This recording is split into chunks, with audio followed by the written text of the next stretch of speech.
15h sur Ici Première et sur Radio-Canada Audio. 16h et quasiment 48 minutes et on repart sur le terrain pour retrouver notre reporter Freddy Mata. Freddy qui va nous parler des bienfaits de la danse pour les personnes souffrant de la maladie de Parkinson. Un atelier de danse est organisé aujourd'hui par Dancing with Parkinson. C'est un programme qui, depuis 17 ans, utilise la danse pour lutter contre l'isolement des personnes atteintes de Parkinson et pour leur permettre de reprendre le contrôle de leur mouvement. Freddy, vous avez parlé avec des participants à cet atelier. Effectivement, Charles, dans la salle de Wonderland Dance, au moins 10 personnes et participants ont répondu à l'invitation de Dancing with Parkinson pour ces sites de Thornhill où je me trouve maintenant. Mais dans l'ensemble, à travers le Canada, Dancing with Parkinson a réuni 400 personnes. En majorité, ce sont des personnes souffrant de la maladie de Parkinson. Ici donc, à Thornhill, tout le monde est content, c'est la bonne humeur, Charles. Des gens s'amusent et oublient leur maladie. C'est la danse qui est au centre de conversation et non la maladie. On ne parle même pas de la maladie, Charles. Écoutons Jerry Stout. Elle est donc venue de Vaughan. Elle souffre de la maladie de Parkinson. Tout le monde est, comme vous avez dit, très amical et tout mouvement se tient de quelque part des besoins de quelqu'un avec le Parkinson. Même si c'est la danse, toute action est délibérée.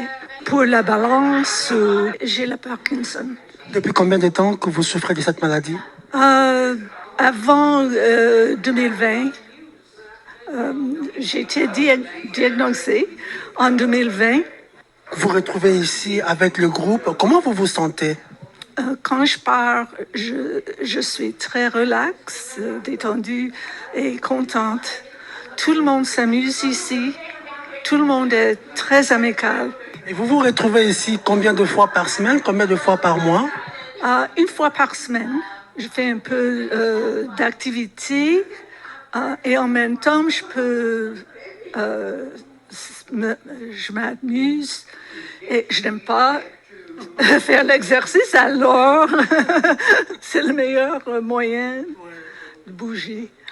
Alors pourquoi c'est important pour des personnes qui souffrent de la maladie de Parkinson de s'exercer, de se retrouver comme ça, de sortir un peu de leur maison, de sortir un peu du cadre fermé, restreint, se retrouver comme ça? Pourquoi c'est important?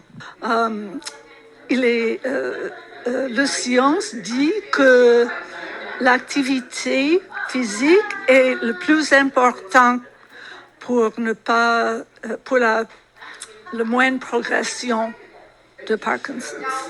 La condition progresse beaucoup plus vite sans activité physique. Aujourd'hui, il y a tout le monde au Canada qui suivent le programme dansent tous ensemble. On fait le même mouvement en même temps et sur Zoom et c'était merveilleux. C'est très important de ne pas s'enfermer. Il est très important. Vous avez une vie au-delà du Parkinson. N'est-ce pas intéressant, Charles? Absolument. Vous avez une vie au-delà de Parkinson. C'est très intéressant d'entendre une personne souffrant de la maladie de Parkinson exprimer sa joie et les bénéfices qu'elle tire du programme Dancing with Parkinson. Comment le professeur de ce programme arrive à ces résultats? On écoute Laetitia Clément, professeure de danse pour le site de Thornhill du programme Dancing with Parkinson. On fait pas ce qu'on veut. C'est pour ça qu'on a une formation. On a quand même un modèle établi, un genre de guide en fait avec des étapes dans la classe et on essaye vraiment de s'y tenir parce qu'on sait que ça marche. On sait que c'est ce dont les gens avec Parkinson ont besoin. Donc la classe est en général toujours faite dans un cercle avec le professeur assis autour du cercle. Donc tout le monde se voit. Donc déjà au départ, la façon dont on est assis, c'est très inclusif. On utilise beaucoup le regard. On utilise beaucoup du 2 par 2. Par exemple, on va on utilise beaucoup l'imagerie de l'eau, mais on va splasher, on va envoyer de l'eau, choisissez une victime et hop, on se regarde, ça fait rire les gens. Et en même temps, au lieu de penser je fais de la gymnastique, je dois lever mon bras, ben, le fait qu'on dise on va s'envoyer de l'eau, on se baisse, on lance, l'action est là. Là, c'est comme si vous dansez aussi. Oui, mais parce que c'est pour montrer à quel point l'imagerie est importante. C'est fait à travers le jeu. Donc, c'est beaucoup plus intéressant que un traitement de physiothérapie où on va dire à la personne, bon, mais tu vas lever ton bras 10 fois de haut en bas. Nous, on va peut-être le lever 15 fois de haut en bas, mais une fois, ce sera pour aller cueillir une pomme. L'autre fois, ce sera pour lancer de l'eau. La troisième fois, ce sera pour dire bonjour à quelqu'un. Ou, vous voyez des images comme ça. Ensuite, on a une partie derrière la chaise. Donc, ceux pour qui c'est accessible vont se lever avec ou sans l'aide d'un volontaire. Ils vont s'appuyer sur la chaise. Donc là, on fait travailler le bas du corps, les jambes, le transfert de poids, donc l'équilibre, mais toujours de façon sécuritaire. Et la dernière partie du cours, en général, c'est un cercle qui voyage. Donc là, je mets une musique qui leur rappelle des bons souvenirs, les Beatles, Come Together, des choses comme ça, des discos, Saturday Night Fever, des choses qui leur rappellent des bons moments. On danse 2 par 2 ou 3 par 3, ou on fait des petites chorégraphies, des histoires. Donc on a toujours cette structure. Par contre, chaque semaine, je change les exercices à l'intérieur de cette structure. Donc je change mes musiques, je change mes imageries, je change les thèmes. On essaye de faire avec la saison. Si c'est le printemps, bon, ben, on va aller planter des fleurs. Si c'est l'hiver, on va attraper des flocons. Vous voyez, si c'est l'été, on va faire splash dans l'eau ou des choses comme ça. Donc on a des gens de tous les âges. Malheureusement, il y a des gens qui peuvent être atteints de Parkinson à peine 50 ans, ça arrive. On a des gens beaucoup plus âgés aussi, mais on a souvent, bon moi comme j'enseigne aux enfants aussi, lorsque j'ai des camps, j'inclus les enfants des camps. Donc ils arrivent avec un dessin, puis on fait un grand cercle de cuisine. Donc chacun fait sa recette, puis à tour de rôle, on va mimer une recette, on fait une pizza. Donc on a l'adulte avec l'enfant. Le 2 par 2 et le mélange intergénérationnel, c'est fantastique. Et pour les personnes plus âgées et pour les enfants aussi. J'imagine qu'il y a aussi un volet sensibilisation des enfants quand vous les réunissez comme ça avec des personnes atteintes de la maladie de Parkinson. Oui. Absolument, et ça c'est important, justement pour que ces gens-là ne soient pas exclus de la société.